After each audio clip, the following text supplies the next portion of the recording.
Bonjour, bienvenue sur la chaîne de la construction du réseau de Wessenheim et de son extension, j'espère que vous allez bien. Aujourd'hui, on va parler un petit peu de théorie et je voudrais revenir sur ce que j'ai pu dire il y a quelques vidéos de cela sur la marquise de Joss Wood. On va être confronté à une notion assez intéressante, je trouve, dans la vision du modélisme à l'heure actuelle.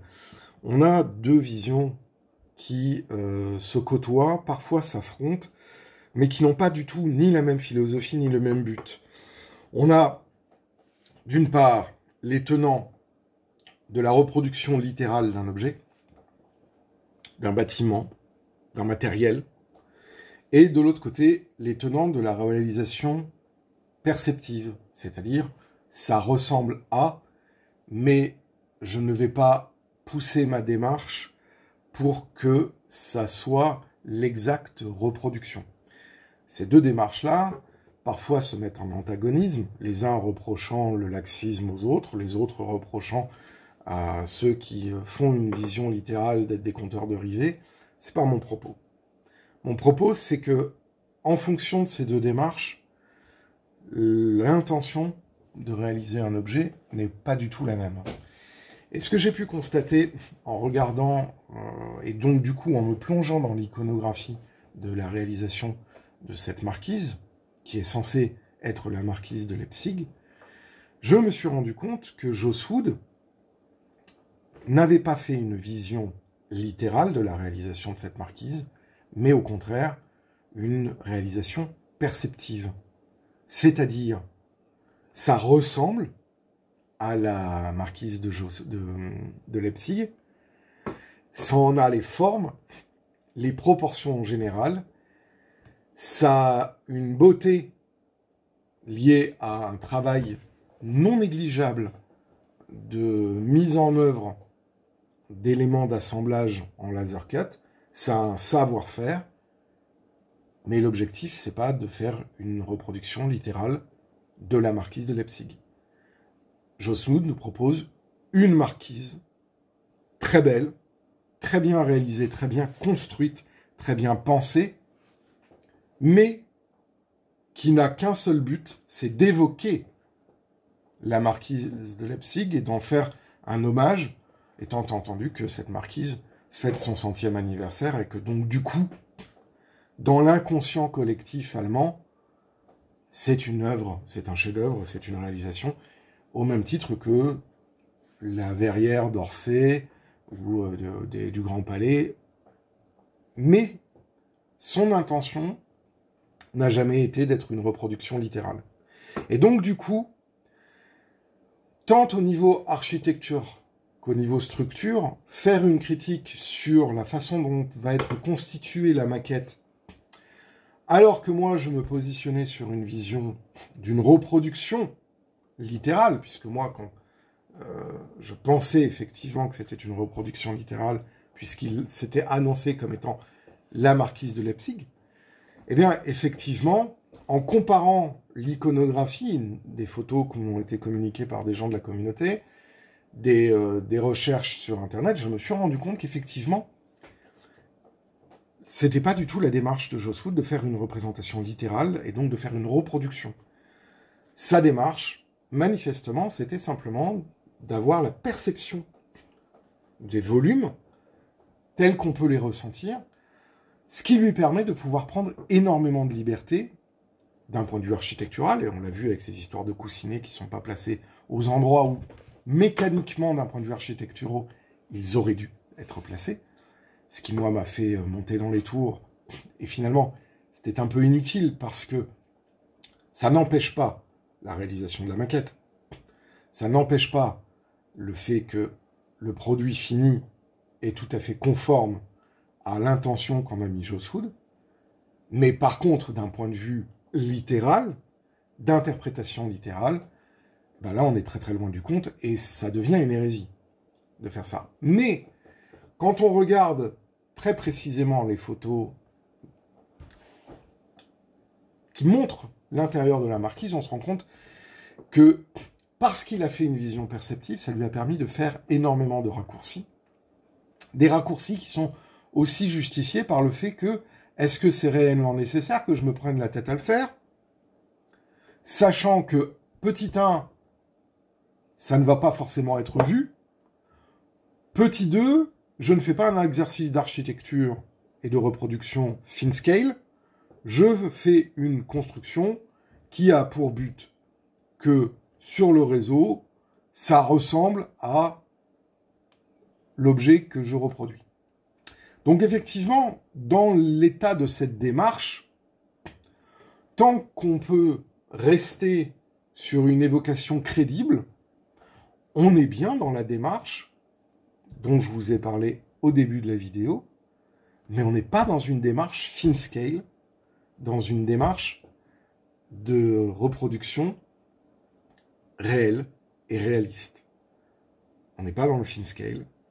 Et donc, du coup, forcément, ça a un peu comme le Canada Dry, ça a la couleur, ça a la texture, mais ça n'a pas le goût.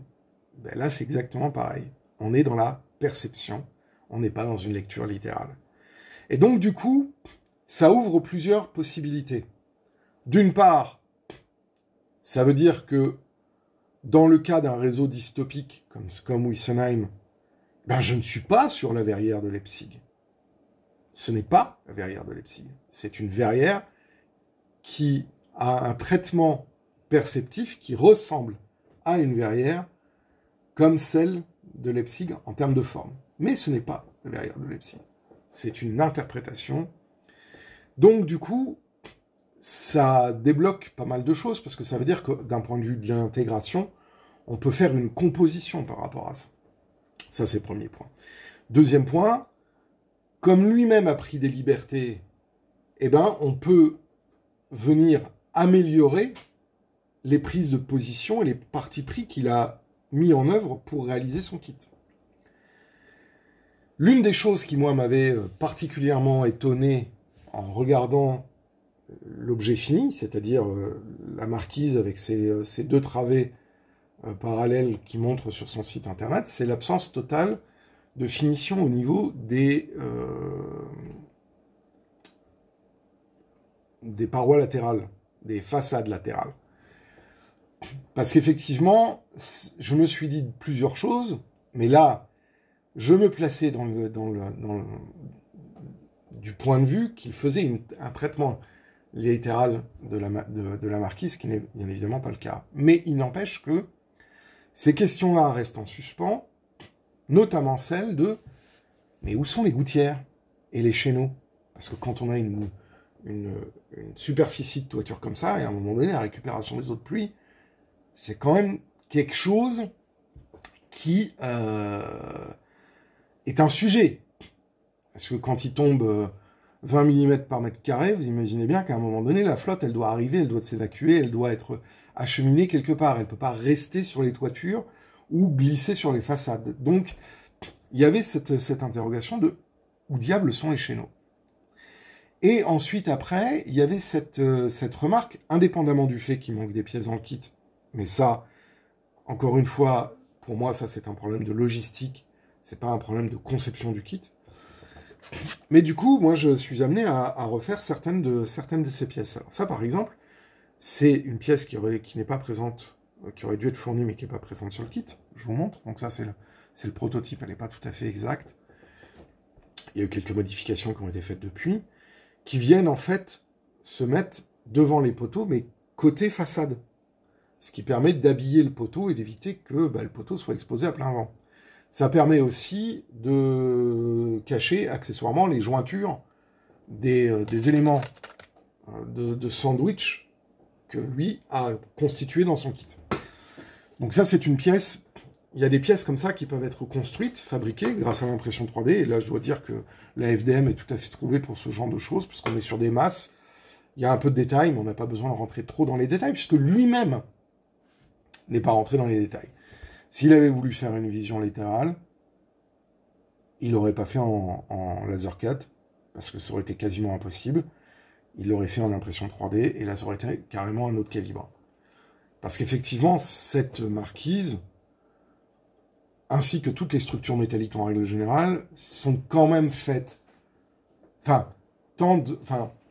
demande quand même d'être reproduite avec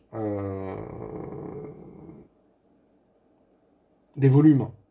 Donc pour ça, l'impression résine est particulièrement adaptée, parce que là, du coup, on peut obtenir vraiment quelque chose de très littéral et non pas de perceptif. Là, son métier, c'est de faire du laser cut, la découpe laser, et donc il prend le contre-pied dans se disant j'ai des limitations techniques, donc puisque j'ai ces limitations techniques, je ne vais pas pousser la réalisation vers une lecture littérale, mais uniquement une lecture perceptive. Donc ça donne aussi une explication là-dessus. Donc, il y a ces histoires de gouttières, il y a ces histoires de piliers. Mais il peut y avoir aussi d'autres détails qui peuvent venir ajoutés, qui ne sont pas prévus dans le kit de Joss Woods, mais qui seraient du coup inspirés de la marquise réelle pour venir donner des précisions supplémentaires pour rendre crédible. Parce que c'est ça aussi qui est très intéressant, c'est que quand on a une vision qui est perceptive, c'est nous, modélistes, qui montons ce kit qui a été conçu de façon perceptive, qui allons placer le degré de détail et de détaillage que nous allons vouloir fournir en sus de ce qui a été conçu. Et donc là, on est bien dans une démarche enhance. On n'est pas dans une démarche de kit bashing, on est dans une démarche de améliorer et prolonger le travail qui a été fait. Donc, à mi-parcours, en regardant l'ensemble, ma conclusion sur le kit de Joss Woods, c'est un excellent kit qui a été pensé pour être une perception d'un objet reproduit qui est la marquise de Leipzig. Ce n'est pas la marquise de Leipzig. Si on se place du point de vue littéral, il y a tellement de concessions dans l'architecture et dans la reproduction du modèle que on s'éloigne énormément. Et donc, on n'est pas dans une reproduction. On est dans une inspiration. Moi, je ne fais pas de jugement là-dessus. Hein. C'est très bien, et moi, ça me va. Mais à partir du moment où ça s'est établi, ça permet d'éviter de se crisper par rapport à des choses qu'on ne comprendrait pas par rapport au réel. Donc, ça veut dire que déjà, tous les éléments iconographiques et de recherche du réel ne peuvent pas servir de base pour l'aide à la fabrication de son kit. Par contre, ça peut permettre de comprendre les volumes, de comprendre l'espace, et de trouver des moyens pour venir améliorer la perception donnée par le modèle de Joss Woods. Donc ça, c'est quelque chose qui, pour moi, est assez intéressant. Parce que du coup, ça simplifie la démarche, et ça permet de se dire, bon, j'ai un modèle qui est très bien réalisé, comment, sur cette base, je vais pouvoir écrire ma propre partition qui va avoir pour but d'améliorer et de modifier en magnifiant le travail excellent, par ailleurs, qu'a fait Joss Woods. Parce que moi, je ne remets pas en cause le travail de Joss Woods, même si dans l'avant-dernière vidéo, j'ai un peu râlé sur ces histoires de coussinets. Mais en fait, c'est stupide. C'est stupide parce que lui, il a fait ça pour se simplifier la vie et rendre l'ensemble de la maquette accessible sans trop se prendre la tête. Même si on se prend beaucoup la tête. Mais c'est pas grave.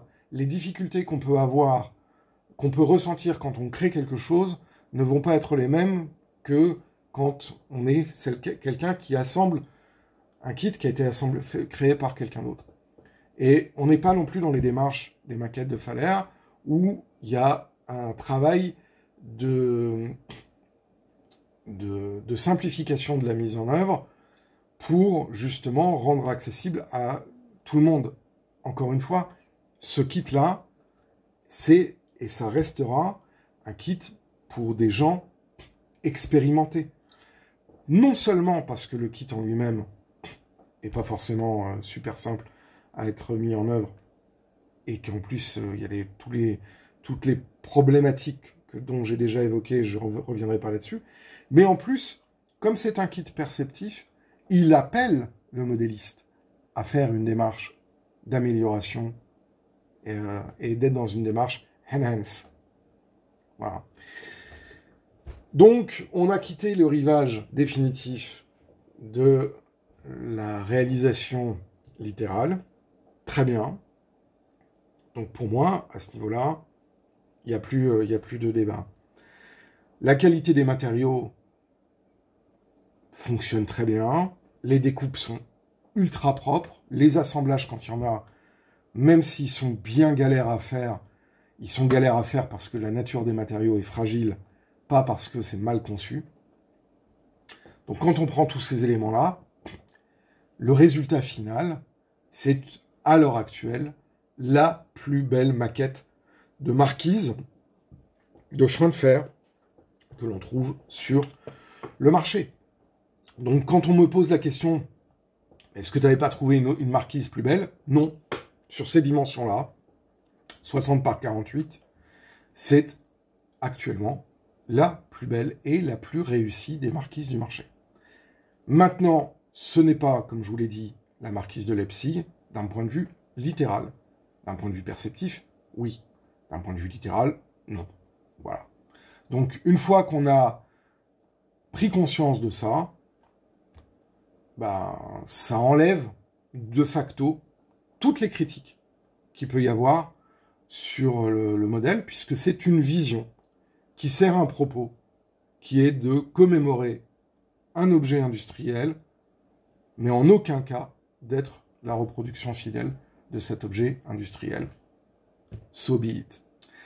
Voilà, j'espère que vous avez apprécié cette petite vidéo de réflexion. Moi, je vous dis à très bientôt pour la suite de la construction donc, de la marquise de Wissenheim.